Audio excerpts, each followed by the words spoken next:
Welcome to A Trekzone Conversation. You're going to love this one. I'm incredibly thrilled to be picking up a panel that Creation dropped from their recent Vegas convention.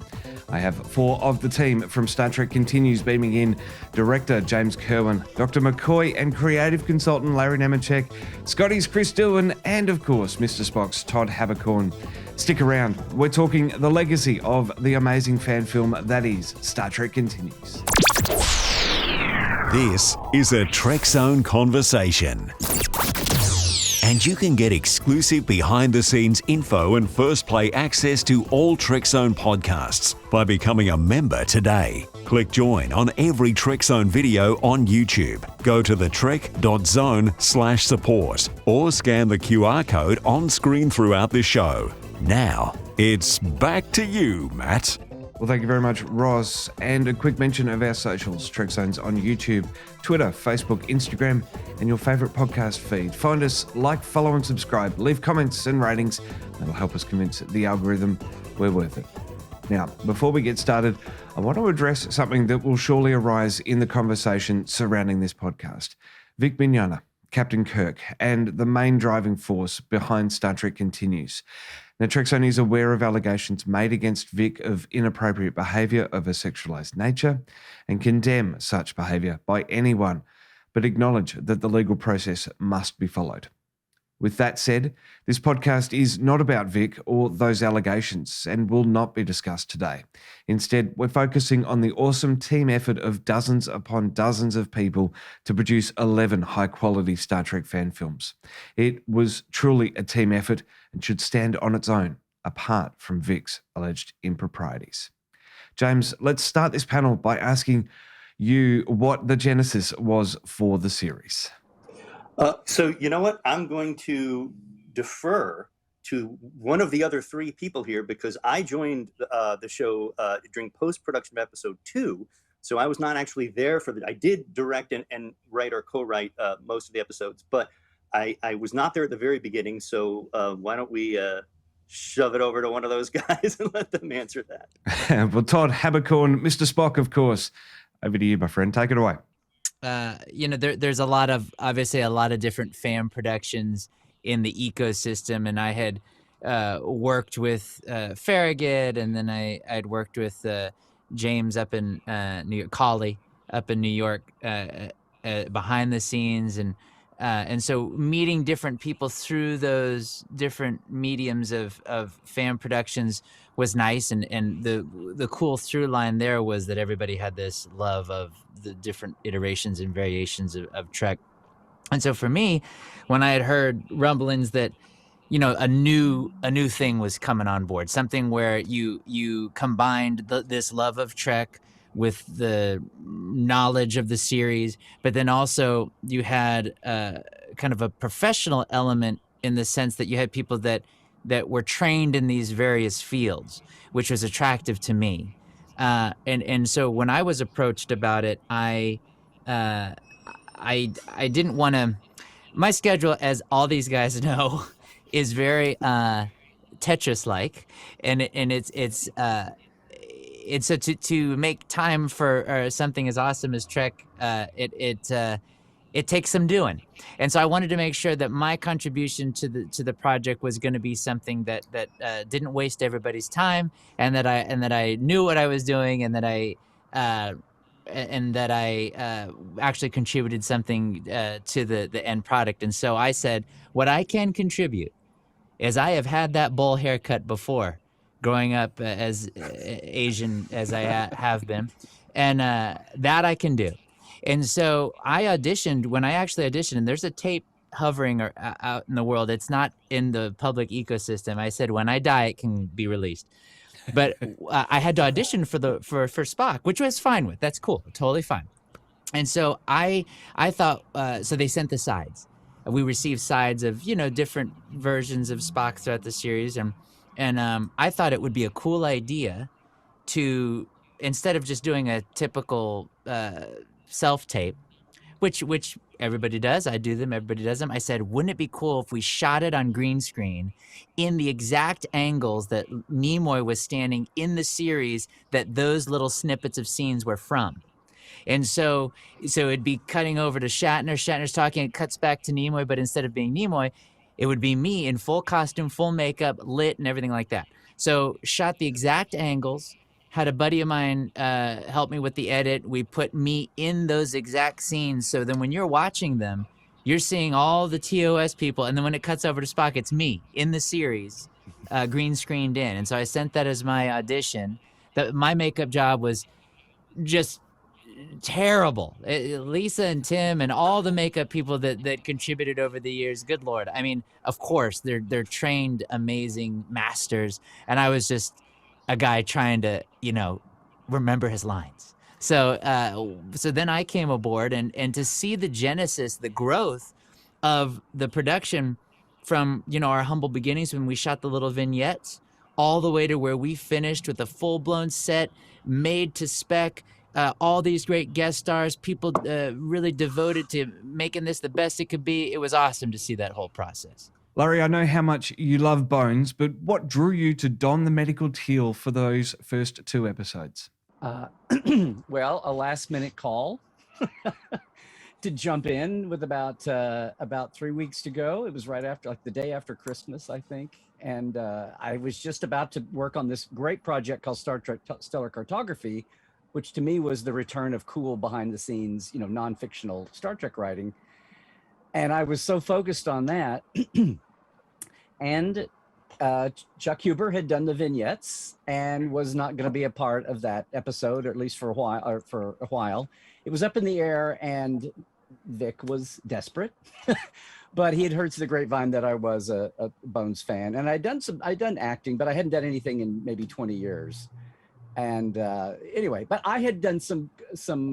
I worked with James up in New York too, and done a vignette for them, and been a revealed victim, a villain, at the end of another episode. But I was a big supporter of through the Communicator magazine and all the media and channels that I'd tried to support all the fan films too. I thought they were awesome, and echoing at the time what Paramount was doing. The whole, as long as you're not making money, just go out and promote. And it was the dead years too for most of the time. There was the fallow time. There was no new Star Trek coming. So it was kind of a win-win as long as everybody played by the rules and, and kept it humble. But there was a friendly competition for quality. And what blew me away the first day, aside from the call sheet being wrong, and I had scenes with lines, but I just wish I had more time to prep and put into it at the beginning while I was juggling working on this other project. But no, any chance to put, in fact, every other day, the call sheets didn't say whether I was in blue tunic or in the smock. And I love the smock because nobody else but McCoy has a smock. Kirk has his green wraparound or whatever. The captain's always got something special, but okay. And Mabenga had one too eventually, but no one, Spock just was stuck with his blue, unless we talk about dress uniforms, then everybody had a dress uniform. So it was all cool. And to play with the medical props and make it real. And that was one thing we worked on. Abby, my nurse, we made up a name for her because I hate security guy number 1 and nurse number 2. I hate those things. So that was kind of my, introduction in, except that I was blown away again with what a professional level we were working at, which is not what I expected, and I should have. But I didn't know anyone outside of, I barely met Vic. I knew Tim and Lisa, our makeup people, and I knew Ralph Miller, our wonderful sound mixer, sound guy. And that was the only people in the whole crew that I knew. So it was a whole new group to me when I landed. So, Larry, I just want to know, did you ever learn to pronounce Salmonhan? Wait, are you sure that's how to say it? No, can I just say in my defense? Can I just say in my defense that everybody, Lou was only there for 2 days, and his character was talked about. This is on episode 2, and the only time I ever had to say the word was in the dinner scene, which was I hadn't been around on stage. And can I just say also that real Star Trek scripts have a pronunciation guide in the beginning for exactly this same reason. So anyway, no, it was like on top of everything else. Script writers, yeah. Oh, okay. But to answer your question, apparently, yes, I did. So, okay. You did. And we did have pronunciation guides on the later episodes. So Well, that's a good thing. I was glad. Well, to be when part we of the do teachable moment. STC Next Gen, they'll be there from episode 1. Oh, my God. Exactly. Todd, Matter do of fact, not I'm encourage gaining me. weight to be your body right now. Well, Larry, you handed the reins back over to Chuck Huber, but continued on as creative consultant. What kept you around? Well, I love the people and I love the concept and I love being involved with it. And I love the high bar that it was setting. And I made a lot of good friends and relationships there. And if I could keep, which was part of my role in the beginning anyway. I mean, the thing I may be proudest of all is everybody was having a meltdown for Lolani, trying to resolve the Enterprise Orions and the Orions of Pike's time and later. And I finally said, guys, it's 100 years difference. They've had the men are running things, the women, the men are slaves at one point, the women are slaves at the other point. Why does anybody have to be a slave to anybody? Which wound up being a line in the script. So, but those not that James and our entire cadre of Brain Trust think tank Trek geek nerds did not have the means to do all this otherwise. But it was fun to be a sounding board through that. But then I would also come for at least half the shoots and do a lot of documenting. And I have so much video and so many stills that a lot of people have never seen. And I'm not sitting on them. They're just stacked away. And someday we'll get them out and air them out. But it was fun to watch the whole show grow and mature. And so many people come through the doors. And like James said, so many people are involved with this. And it brought so much pleasure to so many fans increasingly. And people are still finding it. That it's the project itself. I'm thrilled to be part of in all those different aspects. Well, Chris, to you, from an extra in the motion picture, you were the subject of a fan campaign to get you cast as your dad's character in the 2009 reboot. You were unsuccessful with Simon Pegg being cast. How did you feel about that, and what spurred you on to pick up the uniform on Continues? Well, as far as the movie goes, I knew there was no chance in hell that I was going to be playing Scotty at all. And I appreciate the fans, sending letters and doing whatnot. And it was really humbling. And but when I did get the call, I was literally on my way home from work, and I get a call from the production assistant at Paramount, and they said, do you want to be in the movie? And I thought, well, this is great, absolutely, and of course I was, I ended up just being an extra, which was, more than I could have asked for. It was such a great time. And then, I got to be friends with Simon Pegg, and he, as a matter of fact, we just texted each other back the other day. And he pushed to get me into Darkness. And so I got a call from that, and they said, come on down. And I just assumed I'd be an extra. And so I got there, and they picked me up in a golf cart, and Zoe Saldana was in the golf cart. I said, well, this is unusual. Usually they just herd you off to a certain area, and you sit in the set and wait for 25 hours. Anyway, they brought me into the dressing room and the makeup room, and I said, oh, this is a little different too. I mean, it was there were a lot of people around, and this is very personal. And I said, I am just an extra. So I said that to the lady. She goes, no, you're probably more than an extra. You wouldn't be in here if you were an extra. And then they took me and to my own trailer, which surprised me. And it had my name right on the trailer. And it was right next to Simon and all the other castmates. And it was really a great experience. But I went through the whole day basically as an extra in the transporter room, as I had done in the other film, in the original Star Trek. And it was at probably 9:30, 10 o'clock at night, and we were pretty much done. And they start literally taking apart the transporter room. And then J.J. Abrams comes up to me and he goes, Chris, so are you ready? I said, ready for what? And he says, you want a line, don't you?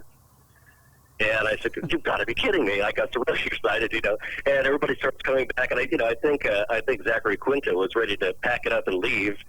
And I sort of apologized to him because we ended up filming for another hour or so to do this, to add my line. And, and I said, I apologized to him. I said, I'm sorry, you're probably really tired and really wanted to go home. And he goes, Chris, this is what we do. But anyway, transitioning to Star Trek continues. I had done some little voiceover things for some of these other fan films, and I'd never had the desire to actually be on camera for any of them. And Vic gave me a call. Actually, it was through Facebook or maybe even MySpace at that point. It might have been very early. And he got a hold of me, and he said he really wanted to talk to me about a project. And I said, I reluctantly said okay. And we went to a restaurant in Studio City, and he told me that he wanted me to be Scotty.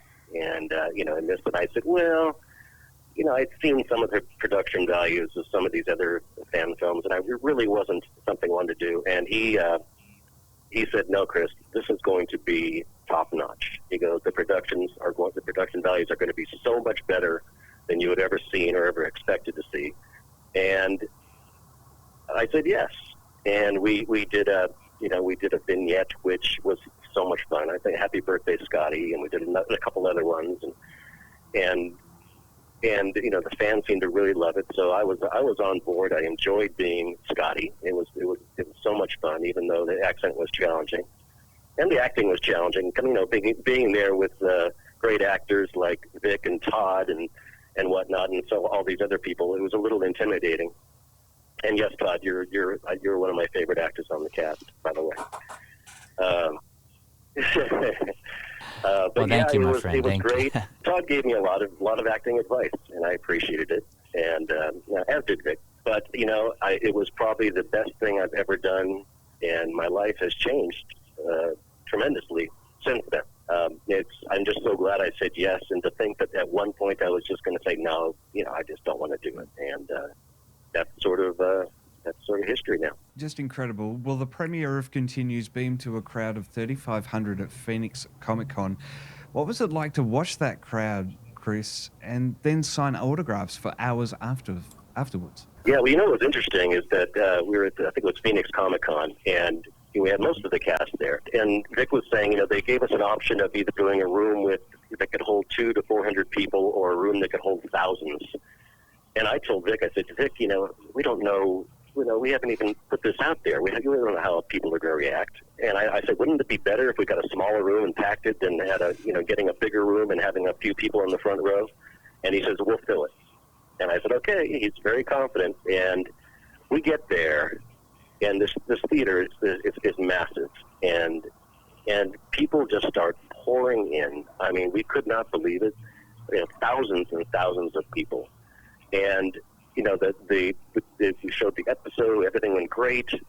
We, and then afterwards we said that we would sign some posters that we had brought. That we would sign these posters in the hallway outside of the theater. And we didn't know what to expect. As a matter of fact, I have a video which I put online before, and we had a line, and I'm not exaggerating, 6 to 10 people thick, going around the building. And we had dinner reservations. I think like an hour away. We had to cancel that and reschedule it 3 times. I think we finally got to dinner like at 10, 11 o'clock or something of that sort. But it was amazing. And an hour went by and the line looked just as big as it did when we started. But you know what? We stayed there and we all signed, everything, everybody's poster. And it was an amazing day. It really was. My memory of that is that I think the room held 4,000. It was the Phoenix version of Hall H, and it was at least 3,500. It was close to being full. There were only a couple of hundred seats away from not filling that thing. And then most of those folks, came around for the poster signing. And what's funny is the beginning, they would push. People would walk their poster along the line. We were in a kind of an L or a U shape of tables. And everybody was signing. And then toward the end, just to get more people through, they were just shoving posters down and just having us sign the poster and then giving it to somebody at the end, rather than having people walk down. It was an amazing night. The other memory I have of that night is, yes, filling that room, there were an awful lot of Star Trek fans there. But we have a few people, Todd Haberkorn and other Vic and everybody, who had a huge anime audience. And I remember looking up and seeing little anime kids go through the line with their little, like fuzzy ears and whatever. Is this the first Star Trek you've ever seen? And they're like, yeah. And so I knew that, all of our anime star power had brought people over. But look at us introducing Star Trek to a whole new realm of an audience and younger audience, which is exactly what had not been happening. the last few years. So I was like, okay, this is gonna. And when every fourth person would say, I feel like I just went home after school and got off my bike and ran in and saw an episode that I had missed before. Like I'm back in junior high. And you heard that over and over and over again. I went, okay, well, this is going to take off. Well, Todd, thanks for being here, mate. You are Mr. Spock to so many fans. But what was your origin story in joining continuing on with it? You know, we're hearing this beginning of people catching Star Trek for the first time. You have that anime audience as well. What's it like now being recognized as Spock? It does level out the demographic that I see that comes up to the autograph table, because it's you see the whole age range of humans, like so it'll be little I've seen little kiddos all the way up to teens, college, adult, and then parents, grandparents, and it's nice to see Star Trek continues translate for the older golden era all the way down to to college age and everything in between. So it was the thing that thrilled me about it is kind of like what Chris was talking about in terms of also why one would stay on the project, is because it's not like everyone on the production, from the top of the call sheet down to the bottom, had other things to do. Every single one of and people, I know for myself and other people involved, we lost gigs going out there because they just fell on a time frame when we were supposed to be shooting, and we had this. Once we got there, we had to stay shooting. There were times when I would be on set and I'd have to fly back midway through and then come back again. This is before pandemic and remote recording. I was saying the whole time we could record remote, but the studios didn't want to listen until a pandemic happened. But and so so you have all these challenges, and it's like, well, why do you stay? Why do you keep coming back to finish this out? And it was the passion from everybody involved, but it was also great people like Chris was saying, like Chris, like Larry, like James. I mean, all of these good people, the Dykstras, Lisa, everyone involved came together for this love of not just Trek, but being around creative minds that could translate the imagination into something fully formed in front of us that could be enjoyed by everybody. And it's that perfect storm of all of those things coming together that make it a nice journey. But then afterwards, like Larry was saying, seeing so many people stumble upon it now and that continue to rewatch it, et cetera, and giving it a vitality that is really nice to be a garnish on. So of the grand platter of Trek. So it's there's a lot of positives that kept me coming back for sure. And so it was I was honored to try to fill maybe the pinky area of the shoes of Nimoy there with a little Spock action, and if I can be 1/25th of that, then hey, I'm in. So very, very happy to be a part of it. Well, do you have a particular highlight from your time on the series, Todd? Yeah, actually. When the bridge, the last shot, there's this crane shot where at the end of the episode, the first episode, two moments. One is that when we all came out, it was silent on the set, completely silent, because everyone was just, you could feel it in the room that when we all came out and we hit our stations and we did it. We bam, we found that 1.21 gigawatt frequency, and everyone was tuned in, and you could hear some people on the set said that they got teary-eyed because of they captured it in a bottle, and that was the culmination of everybody's efforts together.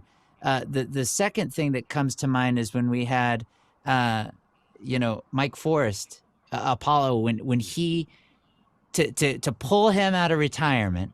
He was living life just fine, doing his workouts, eating anything, as he says. This is what he says: if it's not bolted down, I'll eat it. And he was living his life, doing his thing. He's a big guy. He's a tall, strong guy. He's got to get calories in him. And to be able to convince him to come back and to see him step back into it and really embrace that side of himself again, the acting, and it was a real honor to watch him do his thing, because he was such a, I mean, the dude's had a career like that spans decades, and to be able to just be on the sidelines and watch him work was awesome. Just to piggyback on, I remember talking to Mike, because I had not talked to him at conventions before this, because he had done some signings, but getting him off to the side and having him reminisce during episode 1 about, he was in a play, I think, with Leonard Nimoy. And yeah. Thing. Yeah. And he said he remembered Leonard looking at him and going, well, I don't know. I got this pilot. They were going to make me wear pointed ears. I don't know if I should do it or not. And he's like, oh, yeah, sure. Go. You can always come back.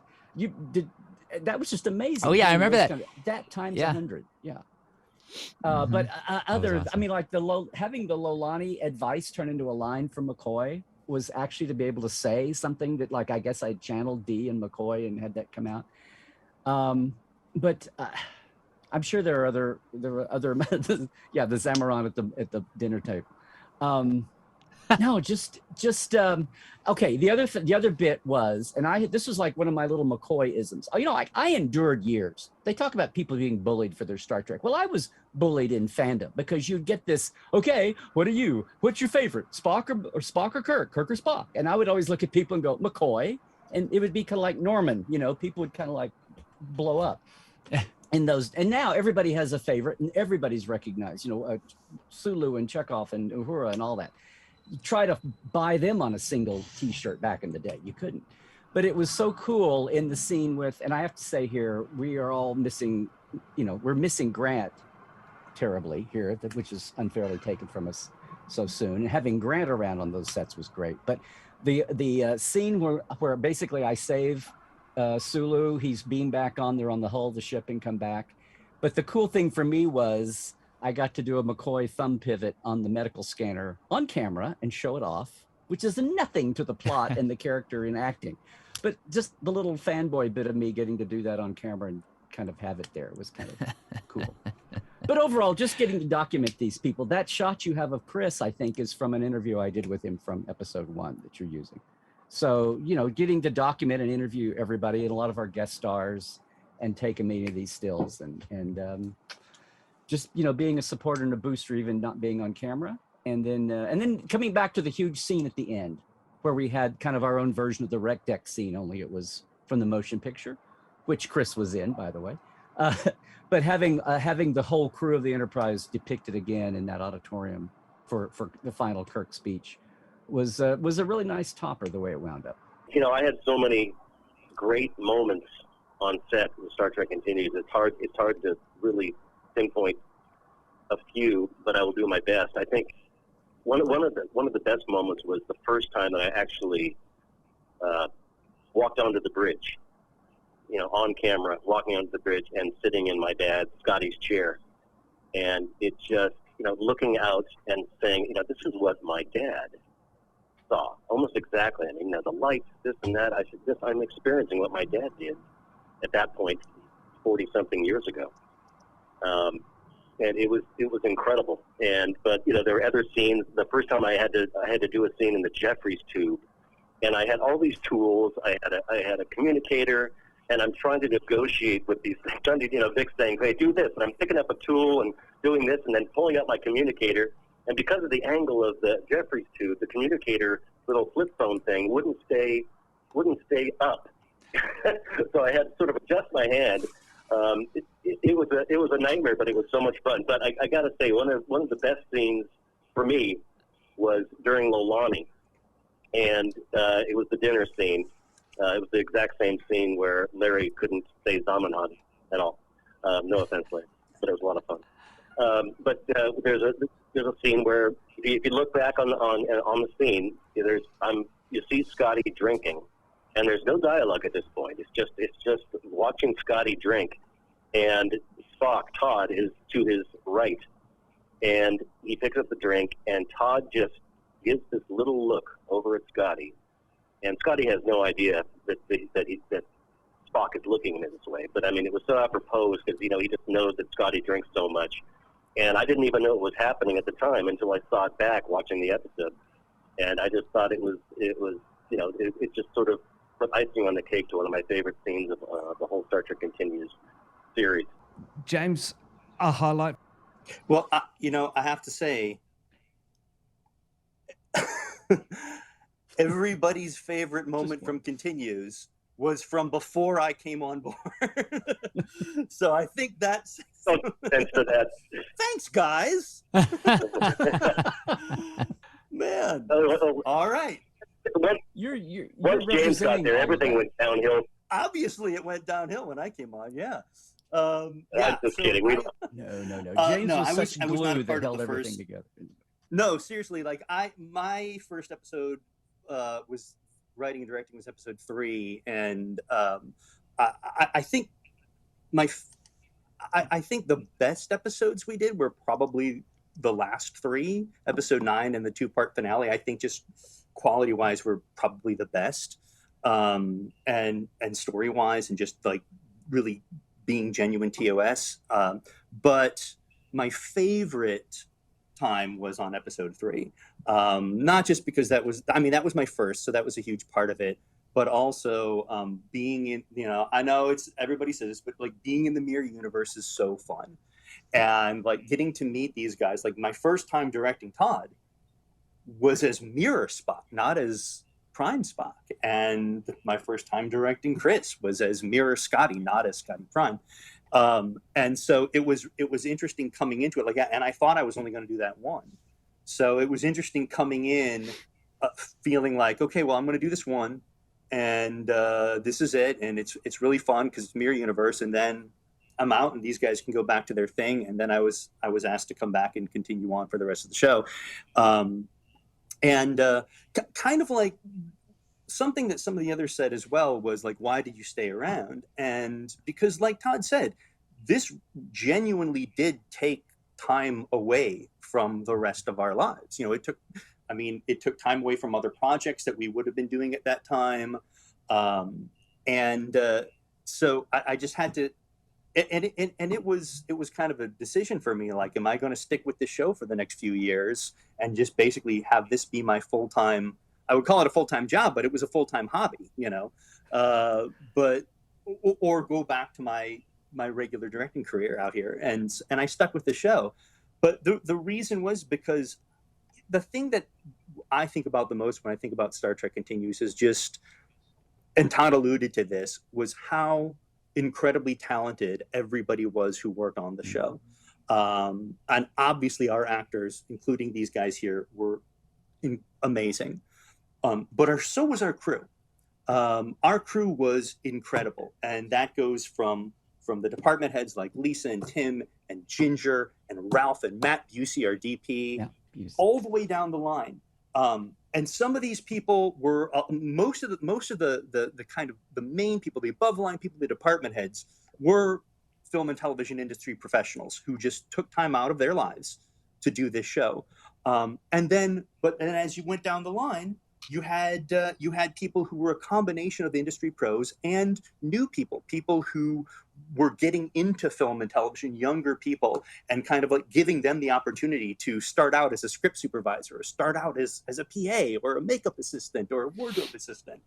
And that to me, the quality of that and the quality of the writing, and I'm not tooting my own horn because we had other writers, you know, there were other people who wrote on this as well, and they were all amazing.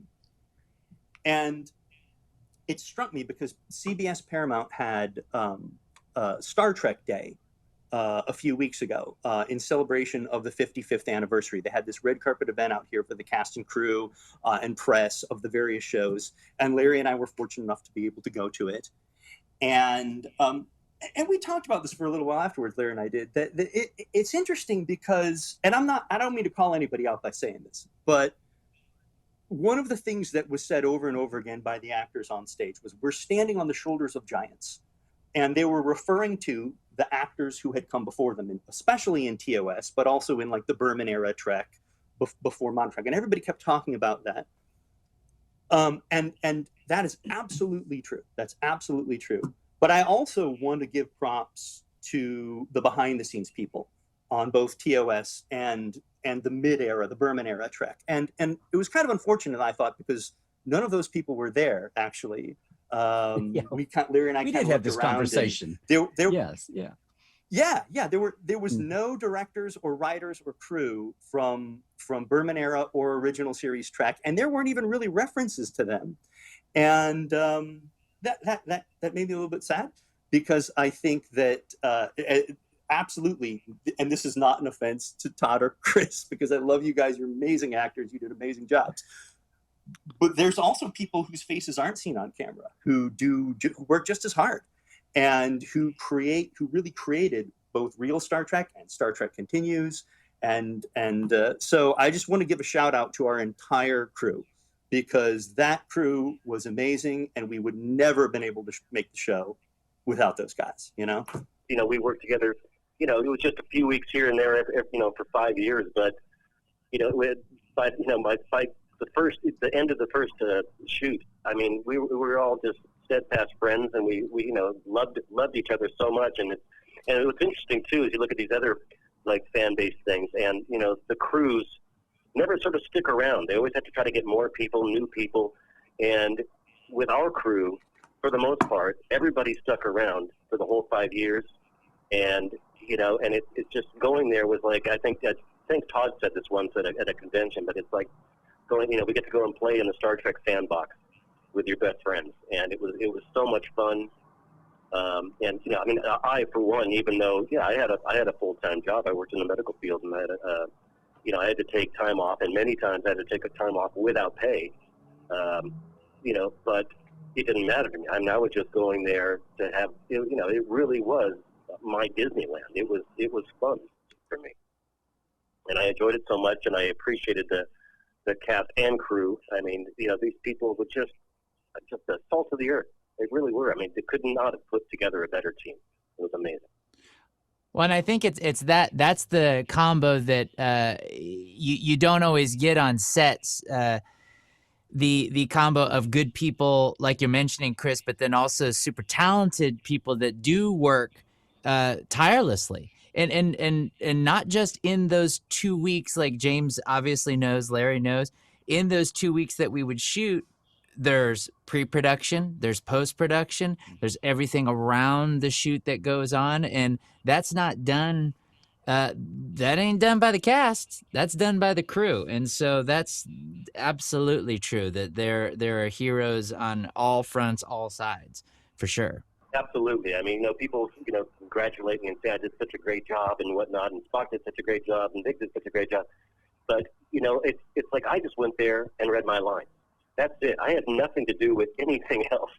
I know, obviously, Todd, you did too, Larry, Vic, but I mean, I just went there and read my lines. So I did the least of anybody there, for the most part. And it's just, I think a lot of people say that it's like they made us look good, us on camera look good. I mean, without them, it would have been nowhere. It's a little bit of what's illuminating right now in the States with the Hollywood, with the entertainment related unions and guilds. There's an issue going on right now that might even lead to a strike over, yes, money, but also about crew, respect and working conditions, and able to have a work-life balance, and not the notorious, 16-hour days as some kind of badge of honor. That's kind of lurking right around. And even though this was a hobby, we had crowdfunding behind it. But even though so many people did give up so much of their time and energy to be there and take away from work and take away from school, because the other thing I want to say real quick was we had a lot of college kids working in the crews, right, who were all young and talented and bright and giving their all also. Whether we were, I think sometimes we may have bordered into school time even. It wasn't always in summer because it was so damn hot down there till we had the monster air conditioner up. But to watch all of those people, those young people, and this is 5, 6, 7 years ago, a lot of them have become semi-professional, professional. They've all transitioned into a lot of them have transitioned into some aspect of the business for real. And a couple of them left us over the arc of the show because they went professional and had real jobs. So good on right. them, and good on the. But the other image of continues is whether we were out at one of the local restaurants and would take it over, and after a while, Kingsland, Georgia knew the Star Trek people were in town. We'd go run up something. We'd drive somebody's waiters and give them a lot of money one night, or after things evolved to where we had we kept reconfiguring the building we were in until it got to the point where we had a huge area that everybody would eat, just like dining hall style. And we had catering come in and doing our lunches. And I went up several times on top and shot video and movies down from the top. And there's, there's 100 people in there. It looks like an army barracks of all these people working together, everybody cast in their robes and everybody else in there together. And that's why it was such a great family thing. And I think that, and it grew the more and more it went on. And like James said, everything was hitting its cylinders on all strides on all cylinders by the end. And I think it shows up on screen. Yeah, I agree. Yeah. And the thing is, Chris, I don't, and I just want to say, I don't think it's a cast versus crew thing. I don't want to make it sound like that. And so both are equally important is what I think I'm trying to say. Both are equally important, because you're right. You wouldn't have any lines to say or anybody to film you if it wasn't for us. But we wouldn't have anyone to write lines for or to film if it wasn't for you guys. And I mean that seriously, because you guys are those roles. I mean, you made those roles your own. You epitomized those roles. It was amazing writing for you guys. It was amazing directing you guys. And I certainly do not mean to undercut that in any way. My only point was that, like Larry kind of said, I wish the people behind the camera, and I'm not talking about me, I wish the people behind the camera got the same level of recognition, is because they do work just as hard. That's all I was trying to say, Oh, I agree. In the spirit of mentioning all the great folks that were involved, I think it would be, we'd be missing that extra little sugar on top if we didn't mention Grant. And it would be one thing if Grant came aboard and we just utilized his name to promote the show, but luckily that wasn't the case at all. He was someone who was very gung-ho about, he would literally, at his station, the little thing that comes up out of his station broke, and he's like, all right, give me a thing, I'm gonna fix it. And he got in there, and we're like, this is the dude that built R2-D2s. He's fixing this thing. He did it unasked. He wasn't the type of guy that was like, I can only eat here, I have to stay here, you don't talk to me, you talk to me, that's it. He was one of the family, had a great time with us from beginning to end, such a kind soul, and was as sweet as he was intelligent, as he was enthusiastic about everything we were doing. There was nothing that was asked of him where he's like, I can't do that, I'm Grant D. Mahara. He was all game for all of it. And I think that you saw that from his time as an inventor on Mythbusters. You saw that just going for it energy, and he brought that to everything he did with us in front of the camera and behind the scenes. Such a joy. I remember meeting him at a convention, I think it was 2014, it was really early on in Trekzone podcasting, very green, the camera work wasn't all that great. It was taking time out of his day. The biggest thing with Australian conventions is that they pull them off the signing tables and sit them down in the media room and say, do press. They're not really afforded the time. Oftentimes, they're taken away from their meal breaks as well to talk to us. So just putting that aspect on when we talk to people that come out to Australia, and hopefully that'll be happening again soon, sitting down with Grant those years ago, incredibly warm, incredibly friendly, appreciative of everything that was going on. Same thing that I'm doing here, one-man band, bringing in a podcast all together, running 2 cameras at that setup, and having Grant there as warm and as friendly and as helpful as he was just absolutely incredible, and a great loss as well. And thank you, Matt, because last year when Grant unfortunately passed, I remember you had Vic and myself, and I think it was Larry, right? Larry too? Mm-hmm. You had us on, and we talked about him and just kind of remembered him and reminisced about just some of the amazing, and people should go back and listen to that, because that was a great podcast. We talked about really like Todd was saying, just how above and beyond he went, how he just went out of his way to help us with little things on set like that went wrong. Whenever something electronic needed to be done or something needed to be rewired, amazing guy. Well, Todd ended with it saying joy. I just remember how he was joyful and was always happy to hear what you were doing. And I mentioned so much of our crew were young. Some of my best memories were whether I was acting or there just documenting and advising. But just when we would go out for dinner at night, and we didn't always go out in a big hunk, sometimes we'd split off and go, but he was always with everybody. I mean, and some of the crew kids, coming back to the hotel and they're all out playing games, and I joined in a couple of times playing, like tabletop games out in the lobby of the hotel at 10, 11, 12 at night. I mean, but that was him. He just had such a joy and wanted to know what he was excited for what you were doing, whether that was getting through school or you were writing a book or you were working on a new, film or audio project. And he was just that way with everybody, and all these different aspects of his, life and career chimed in. But the Star Trek Continues family has their memories of him that way too. Well, Continues wrapped following the fan film guidelines release, with the final 3 episodes sort of rushed through production. An end that was in sight, I believe, and this is a question to everyone.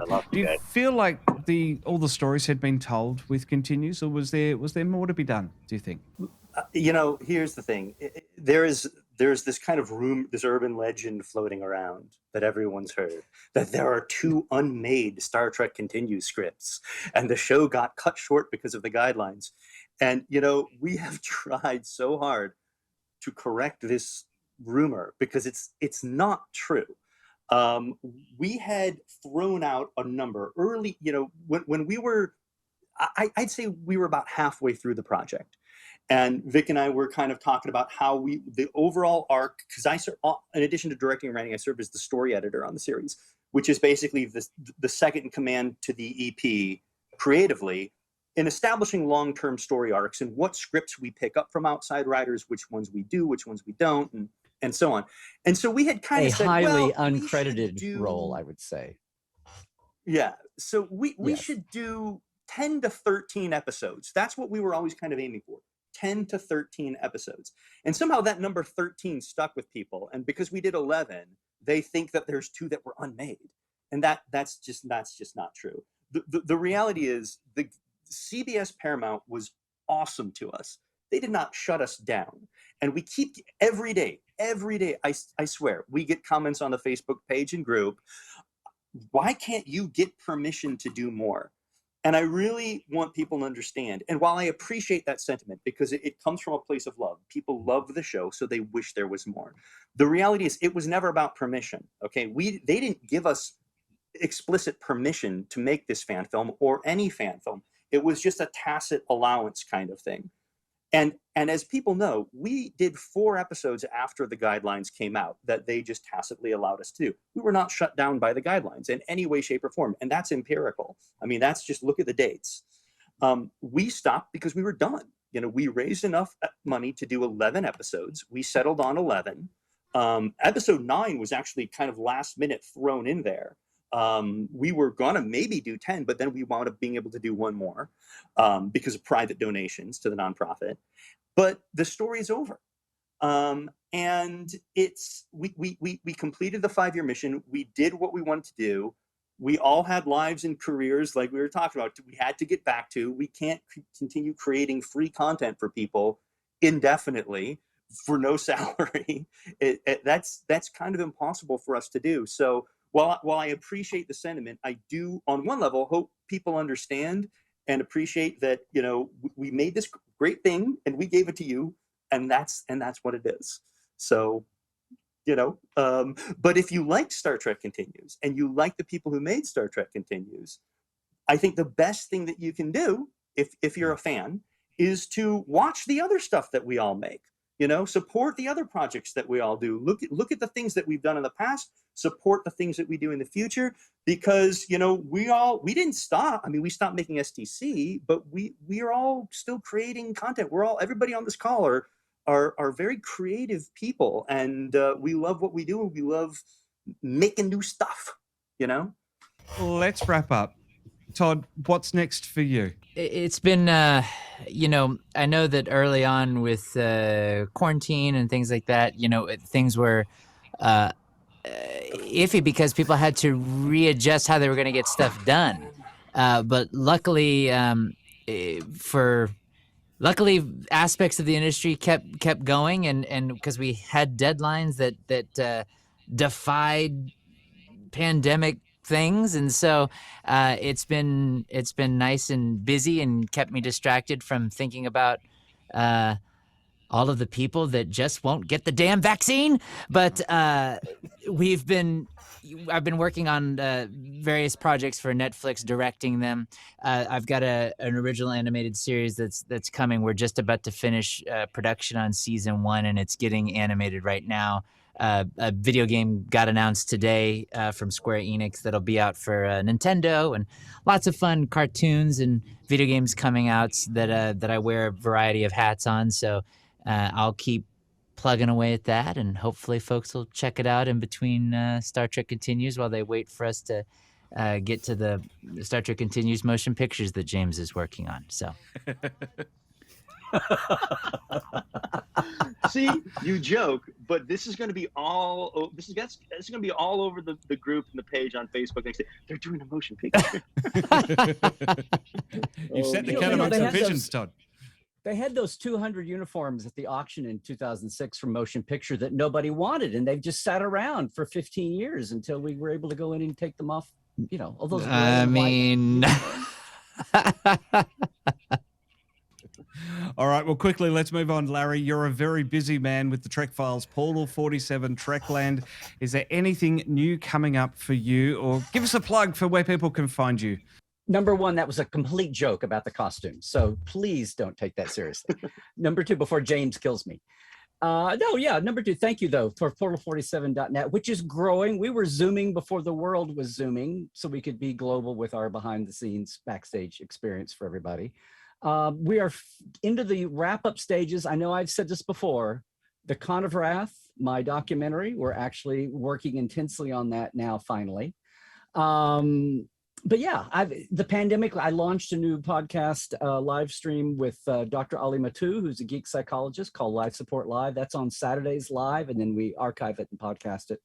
And then Tuesdays live as usual. And then the Trek Files from Roddenberry. That's all going. Thank goodness the conventions are coming back. I've missed that. We've been slowly going back to live shows. So yeah, my plate's full. There's 2 or 3 things I want to do. I have a couple of book ideas that I'm making sure that I don't jump on because they're shiny until we get the documentary finished, and some of these other till Portal 47 grows a little more as well. So LarryNemecek.com and Larry Nemecek on Twitter and Instagram and YouTube, and subscribing and liking is all helpful. When you're supporting all the folks that worked on Continues, there's one way, another way. All right, Chris, what about you? Any projects coming up in the pipeline? I don't know if people know this, but I did sell dilithium crystals for a while, which I got in an auction, a Paramount CBS auction back in the day. And Enterprise in Space and Janet's Planet, you can look up those.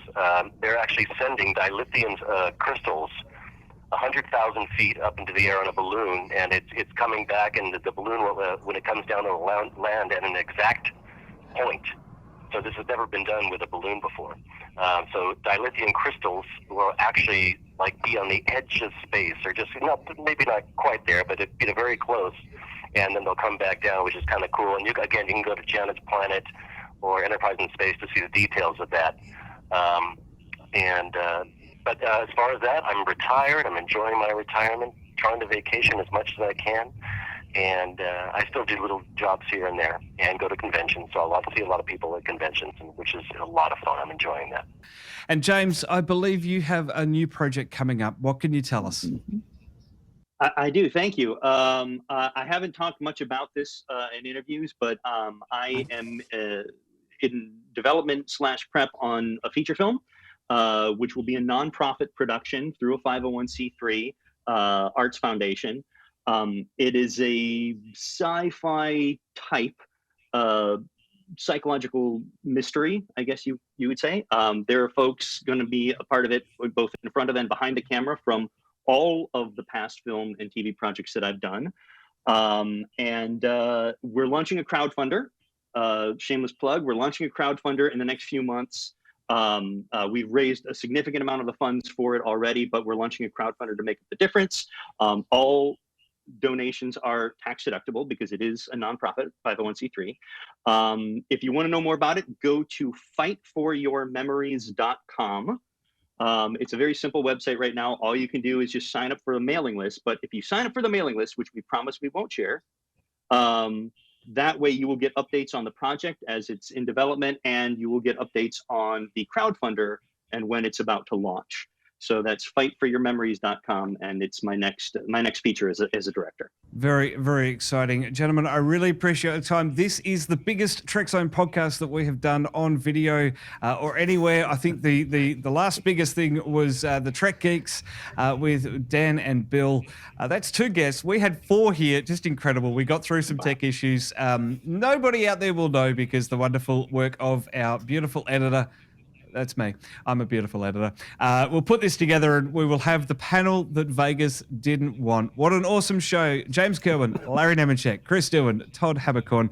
Thanks for beaming in for this edition of A Trekzone Conversation. Thank you, Matt. Thank you for having us, Matt. Thank you very much. Trek well. Thanks, man. Thanks for having us.